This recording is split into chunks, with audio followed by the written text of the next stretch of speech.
Okay, I want to introduce you guys to SideRack by Nova Notes. This company really put together an amazing program here that allows you to connect your iPhone or iPad to your MacBook and use your plugins and really get not only low latency, but also be able to get your MIDI notes and use this as a controller, which is to me really makes the iPad at this point more valuable and your iPhone more valuable with the MacBook. Whereas before I would never use it because iDAM didn't really work very well. It was very sketch in the way it worked and I didn't like it. Now it's on sale right now. I don't know. It says spring sale. I don't know how long that will be. Normally it's like $99. I think I got it for like $73, I want to say. But I will say there is a trial version so you can try it out. You don't have to commit yourself. So again, think about all your plugins here that might be really costly on the MacBook now can be used. For instance, I'll give you an example, Swarm Instruments. Very pricey on the MacBook, but if you have them on the iPad, they're a lot more affordable. And then you can just use them right there and record into your DAW, which is really nice to have. So definitely try it out for free. All you need is a cable, basic cable. And you can see they even show you the old lightning cable to there that works for it too, which is kind of cool. I'm going to use USB-C because my iPad has that. Make sure you have that plugged in. And of course, you can use them as an instrument and play directly from the iPad into the DAW. And you get the MIDI notes, which is really nice. And here you see they show an iPhone. So you have a lot of accessibility to be able to record. All right, so without further ado, let me show you what it looks like. So there's two parts to this. There's one called Duo. This is Duo. It works on the iPad. But then I'm going to zoom out a little bit here so you guys can see the MacBook. And this is as good as I'm going to probably be able to get you because I don't have two cameras to really get it super dialed in that way.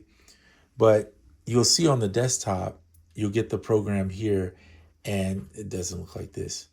Hold on. So, and then you grab it from your instrument rack, and this is called SideRack Audio Effect, and just drop it in. I mean, not audio effect. I meant to go instrument. Sorry, wrong thing.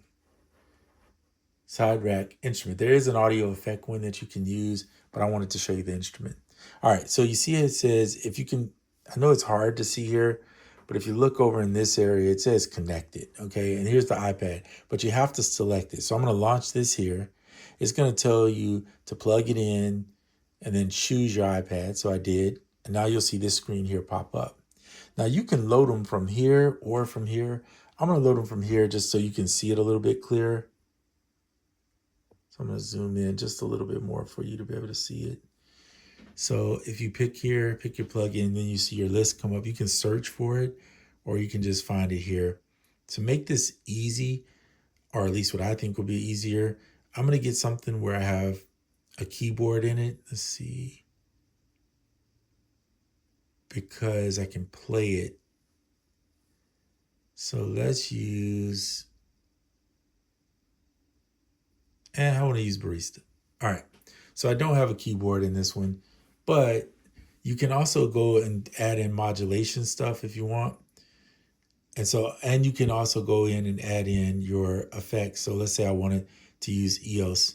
I could use EOS here, grab the one I like in here is the ambience. I use this sometimes on drums, really low, like 10%. Go back to Barista. You can pick and this I believe should open up further, which, hold on. Yeah, so you can press that and open it all the way up.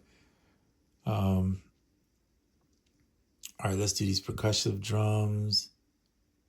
We'll do these right here, top shelf session tambourine. Cool. So here's my tambourine. Now, if you have a keyboard hooked to this, the easier way to do it is just use your keyboard in here. Now you can't hear it yet. Let me turn the speaker on. Hopefully. You can see I'm triggering it here, but I'm triggering it from my...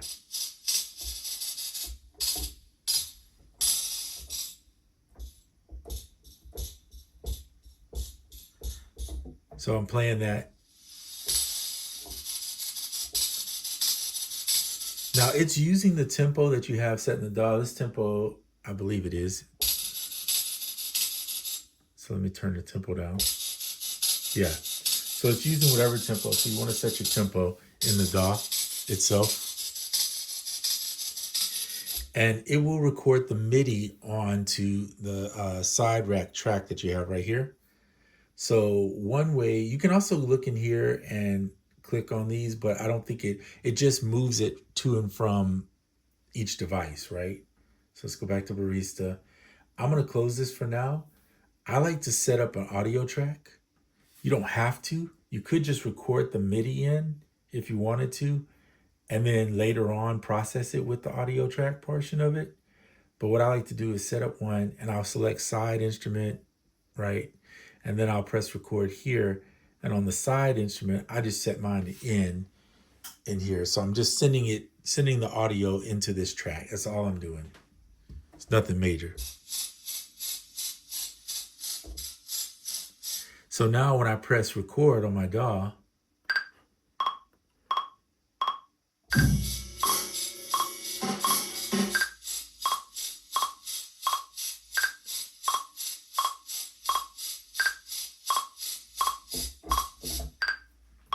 okay, so now I have this recorded in as audio.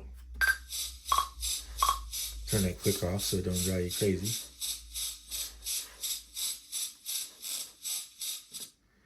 So there you have it. So that's how it works in a nutshell. Let me turn that off and do it back here.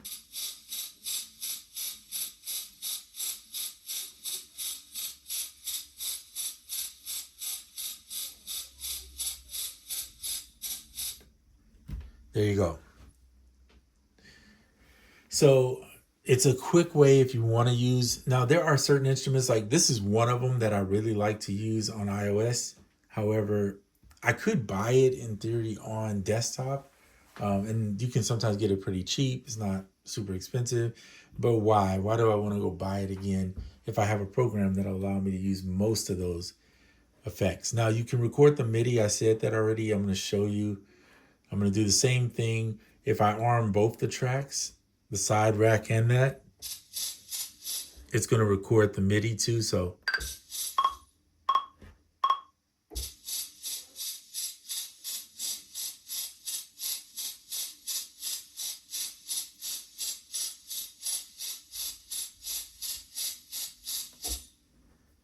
you'll see here, that's only one note being played. So you see it recorded the MIDI here on this side over here. If you look at the computer, it recorded the MIDI, and then here's the audio right here. So it's really a quick way to use your tracks in here. And then if you don't, like if you want to get rid of a plugin, I think you just hold it down if I'm not mistaken. You can move them around. I know that. Is it this one? I forgot how to get rid of them. Yeah. Does it slide this way? Oh, yeah, I can't remember how to get rid of them. That's beside the point. You can always figure that out later. But yeah, so it's just a great tool, SideRack. I highly recommend it if you are using both devices. If you're not, this is probably not for you. You don't want to, just be getting it just to get it. But if you think that you want to use your stuff on your desktop, then it's definitely worthwhile to have it. The other feature built into it that I kind of talked about is being able to use this this tool here to play stuff. Now, I haven't really used it, to be honest with you, but we can try. Let's see if we arm this track here. Yeah, so it's not really, I think you have 3 octaves. I'm not sure if you got to put the side instrument in to do it. Connect your iPad again. Yeah, so this is the instrument rack. I'm not sure. I'll have to look into this one a little bit more to give you more details. I really have no intention of using this at all. I think at this point, I'd rather just use my keyboard. I'm kind of over touching the glass thing, which is why I don't use the iPad that much. I do use Koala and AUM, but I just, it's something about touching a physical keyboard or pads or something that does it for me more than just touching these glass screen. I don't know. That's just me personally. I have used it in a pinch. I think it's cool. If you're out and about and all you have was this and you need to use it, absolutely. But for me, if I'm at my house or I'm where I got a computer, I want a keyboard or some type of, you know, a instrument attached to it where I can physically touch something. So anyway, it's there for you to try out. Again, try the trial, see if it's something that you'll use and justify the cost. And if it is, then grab it. It'll be worth it for you down the road. You'll probably be happy that you can use your phone too with your computer. It doesn't have to just be the iPad, okay? Hope you're having a great day, and I'll see you in the next video.